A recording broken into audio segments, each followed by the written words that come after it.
Glenn Van Zutphen on Saturday mornings with Neil Humphreys, only on Money FM 89.3. International News Review. Welcome back to Saturday mornings here on Money FM 89.3. Time for our International News Review with Steve Okun. Good morning, Steve. Hi, Glenn. Hi, Neil. Hi, Tricia. Hi, Nora. Hi, Aloysius. Hi, James.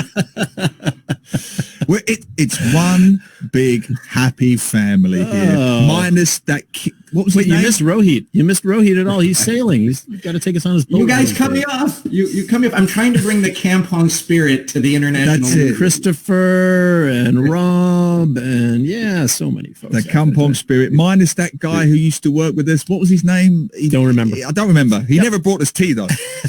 Coffee, I should say. Hey, Steve, the Olympics began. Did you happen to watch the opening ceremony? It was shorter than usual, just over 2 hours. But did you get to see any of it? Caught a few highlights. Not live, but caught a few highlights.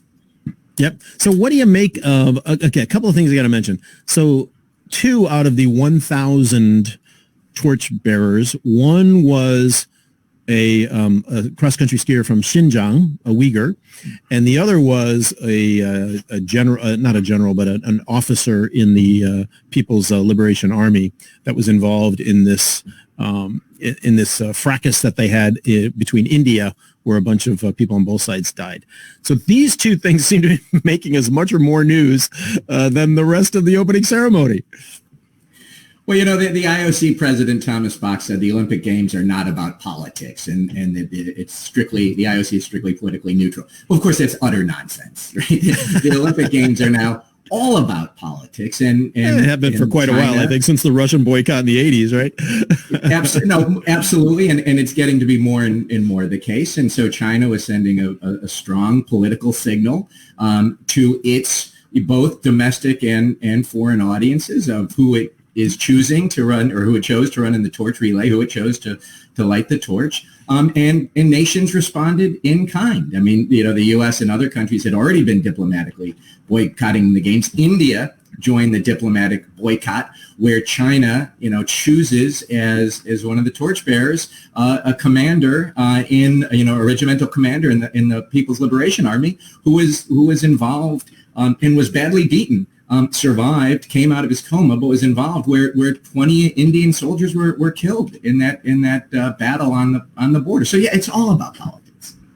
And how seriously do you read into that? I mean, of course, China, we know, is concerned about India's ties with Western democracies. They talk about that strategic quad grouping alongside the US, Australia, and Japan, which Beijing sees as an anti-China clique. Do you see that at play here, or are we reading too much into it? Well, look, I mean, what's really interesting is, we've had this concept of greenwashing, right, in business, and that's where a business is falsely presenting themselves as environmentally friendly when they're really, very much polluting the planet. Well, now we are in an era, and it's increasing, of sports washing. Right. Yep. And so it could be businesses or governments that sports wash. I think as an American, Glenn will remember, women's tennis was sponsored by Virginia Slims, which was, a cigarette manufacturer. So you got cigarettes sponsoring, sports, trying to get some of that halo effect of sports for a very unhealthy product. You now have it with governments that are engaged in sports washing, and Qatar certainly in the 22 World Cup. Oh, ignore all the migrant workers who are, building all of these facilities under extraordinarily terrible conditions. Just we'll talk about how great we are in hosting the World Cup. China is doing the same. Well, I mean, Newcastle United have been bought by Saudi Arabians, and nobody talks about murdering journalists anymore. They talk about, yay, Champions League football guaranteed. Yes, the sports washing phenomenon is definitely here to stay. And Shay, Neil, just on the side front, it's the reason I'm wearing my AFC Richmond jersey. I can see it, yes. Ted Lasso, right? Yep. Had a great episode where one of the players refused to wear a jersey that had the fictional Dubai Air on it, because Dubai Air was owned by this oil company that was causing economic devastation, fictional, in his native Nigeria. And so he took a stand against sports washing. And you're going to see that more and more And so sports is all about politics now, good and bad everywhere. Well, on that point, I wanted to ask you something quite philosophical, Steve, on this. I only realized today that Beijing has become the first city to host both the Summer and Winter Olympics, going back, of course, to the famous Bird's Nest Stadium that was the centerpiece of the 2008 Summer Games. What China are they getting now? How has China changed from the Summer Olympics of 2008 to the Winter Olympics of today? What China are guests and athletes arriving at today? Well, Neil, I don't know if you know this. I was in Beijing for the entire Olympics of 2008 because I worked for UPS then, and UPS was the logistics sponsor for BOCOG, the Beijing Organizing Committee for the Olympic Games. And people loved being there. I mean, we hosted people as UPS, our customers from all over the world. I mean, this was exciting. This was, China's grand opening on the global stage. This was the integration of China and other countries to be working together. And the spirit was phenomenal, and people wanted to be a part of it. And now, if you kind of look at the sponsors today, they were like, just let's hope nothing bad happens over the next, exactly. 2 weeks. We had a little bit of that in 2008. The two concerns were the two T's. It was Tibet and Taiwan. And was that going to intrude those political issues? Were they going to intrude the Olympics? They did not at all. The world has changed so much. And if you look at what Xinhua news agency has said, this is the voice of the government. They said that by ensuring the Beijing Winter Olympics are held on schedule, it demonstrates the significant advantages of socialism with Chinese characteristics, and is a bold declaration that no force can stop the Chinese people from realizing their dreams. So you would not have had that statement in 2008 that you have in 2022. So just vastly different. And of course, there's hardly anybody in the bird's nest. Like we were all packed in on 8/8/08, which is they said that we'll never forget. Yeah, something like I think the stadium can hold 80,000, but there's only 40,000 people in there because every other seat has to be empty due to COVID. The stories of the bubble are now quite well known across media channels, and really nobody can talk to anybody or do anything. Athletes have to use the stairs. They basically go from their room where their meals are sent down to their competitive arena, whatever that may be, and then back again. So in the past there was always this great fraternization on a lot of different levels. I assure you, having worked at the Olympic Village in 1984 in Los Angeles, there are a lot of fraternization going on that doesn't get reported in the media. But anyway, that aside, a lot of that stuff just isn't happening. And it was interesting. There's this famous picture in the opening ceremony, President George W. Bush, where he went into the middle of the bird's nest where all the U.S. Olympic athletes were, and they loved him, and everybody was, just so happy and going crazy. And then the visual here is Vladimir Putin alone taking a nap in the bird's nest during the opening ceremony. Quite a contrast. Yeah. All right, let's move on. Hey, we've just come off, of course, Chinese New Year around the world, and there is a bill in the U.S. Congress to make Chinese New Year the 12th federal holiday in the U.S. Take us to what's behind this, who's in charge, and does it have a chance of actually becoming a national holiday? Well, so the bill was introduced by a Taiwanese American member of Congress from Queens, New York, and she has 44 co-sponsors. So there's now 45 members of the House who would vote for this. It needs to get up into a couple hundred, half of 435. So a ways to go yet. But she said that she wanted to introduce this and make Lunar New Year. She didn't want to call it Chinese New Year because she wanted it to be a powerful message to all Asian Americans, that it's an inclusion for them, and that this recognition of Lunar New Year would do that. I mean, look, there's a long way to go, but it's a very interesting development of where Asian Americans are in the United States, the recognition of their contributions, and for going forward. And so I think it's not going to happen federally anytime soon, but it's interesting to see. New York City schools are closed. It's a school holiday in New York City. It's a school holiday in San Francisco. It's even a school holiday, I was actually shocked to learn this, in Iowa City. Iowa City gives Lunar New Year as a state, as a school holiday. But, Steve, this isn't that surprising, the New York part, because when I visited our good friend Colin Goh, when he lived in New York, I went to Flushing, Queens. Hadn't been there before. Flushing, Queens now is more Chinese than Singapore. That is not an exaggeration. If you walk down the main street there, the shops are written in Mandarin. You feel like you've walked into China, not Singapore. And it's fantastic. It's multicultural. It's good food and everything else. So, of course, New York recognizes Lunar New Year. But it's a broader question here, Steve, isn't it? That African Americans, quite rightly, has dominated, if you like, the race narrative in terms of discussion and equality in the last 20, 30 years. And Asian Americans do feel with legitimacy that they have been sidelined in the national debate somewhat. And this could go some way to correcting that, couldn't it? Well, I mean, it's an interesting question in terms of, like, as we Americans celebrate, Martin Luther King Day is a federal holiday. I mean, that is, I look at that as a federal holiday for all, civil rights for everybody. I mean, that's a holiday recognizing who is probably the most powerful person, arguably, you could argue he's the most powerful person in the history of the United States, because he made such a difference for our country without being ever in elective office, right? Presidents, of course, have that opportunity to shape history, like Abraham Lincoln and George Washington and Franklin Roosevelt.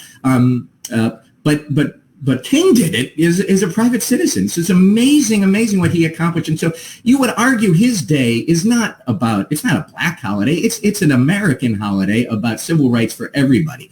So I don't know that you need another holiday that celebrates that.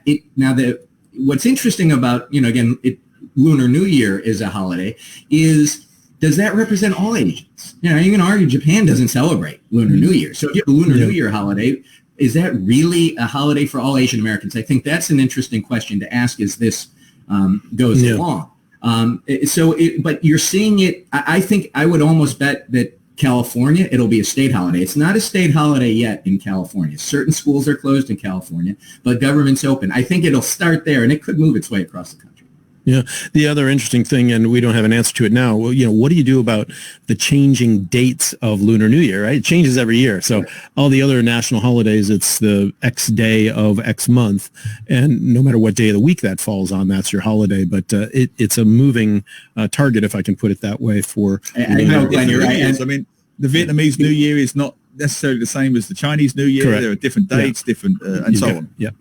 Which is why Americans would have a very difficult time with a lunar holiday, because we don't have a lunar public holiday. The schools can do it. Individual schools can do it. But what's interesting is Cincinnati, which is in the Super Bowl, Cincinnati has already canceled schools on the Monday after the Super Bowl. So if we could cancel schools for the Super Bowl, I think we can cancel schools for people who are celebrating being with their families.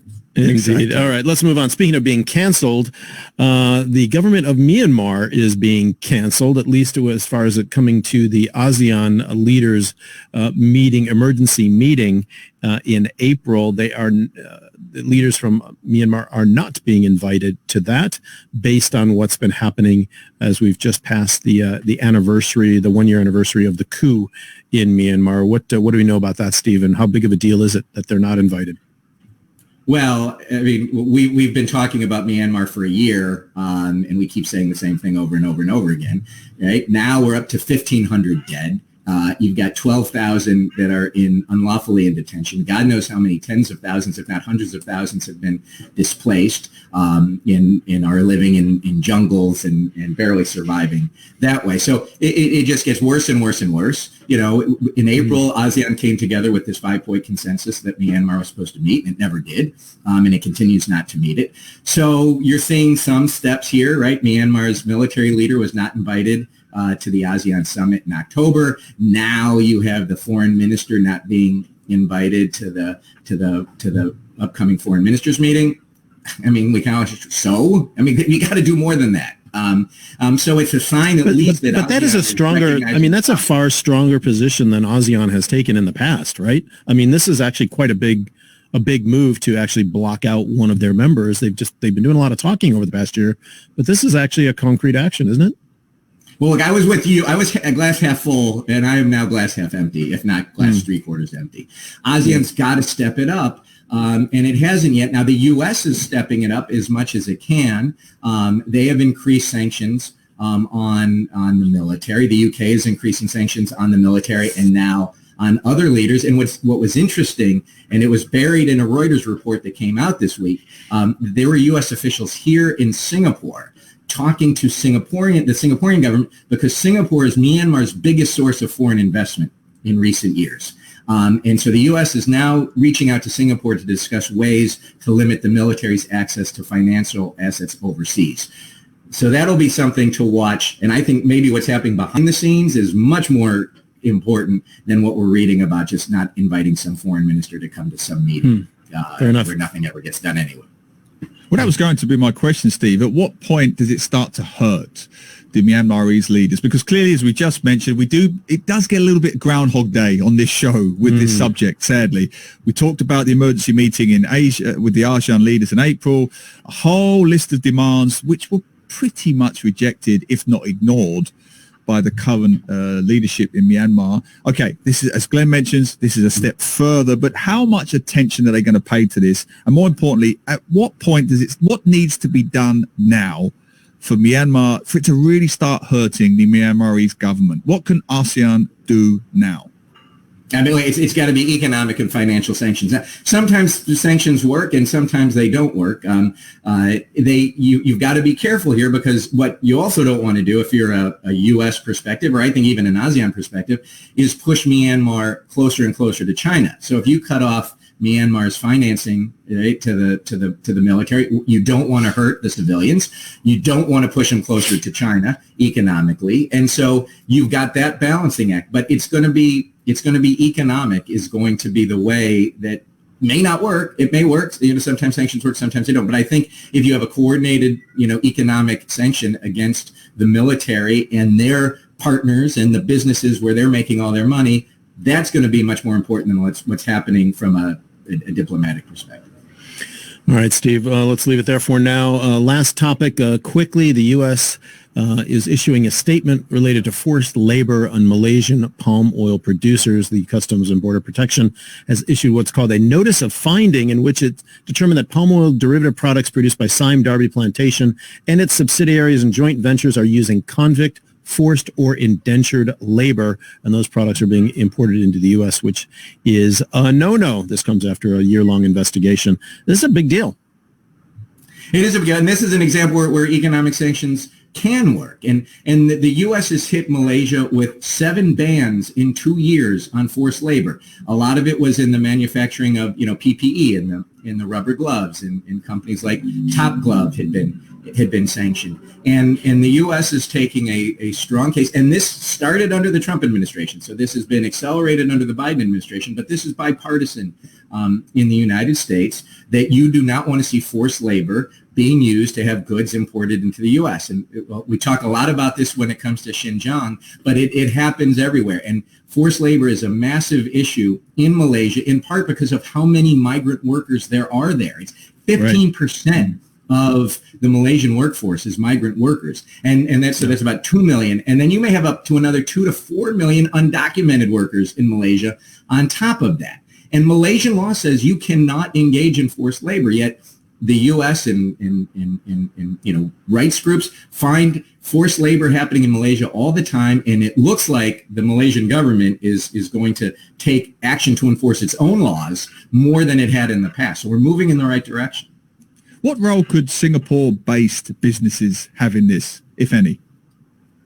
Well, this is part of the whole ESG effort. This is where businesses are committing to being responsible when it comes to their impact on the environment, on society, and on governance. And so if you're sourcing from any company, you need to know that what you are sourcing is not done with forced labor. And now forced labor can constitute many different ways.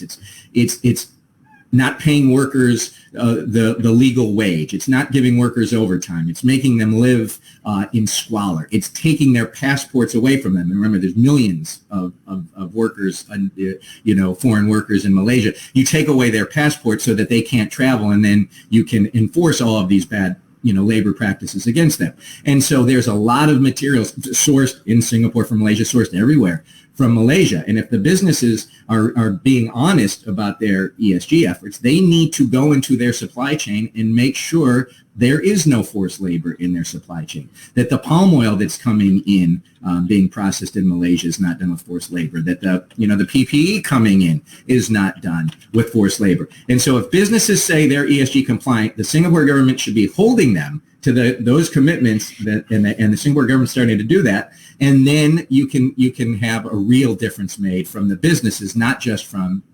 Customs and Border Protection and similar agencies. Yeah, it's definitely going to take a bigger effort than just one agency or another putting down the hammer on this. All right, Steve, thank you very much for your time today. We have to leave it there. Steve Okun, Senior Advisor, McClarty Associates, on our International News Review. We'll see you next week. Bye, Neil. Bye, Glenn. Bye, Nora. Bye, Tricia. Bye, Jane. Bye, Fuji Ren. Bye, Aloysius. Bye, Rose. Goodbye, Steve.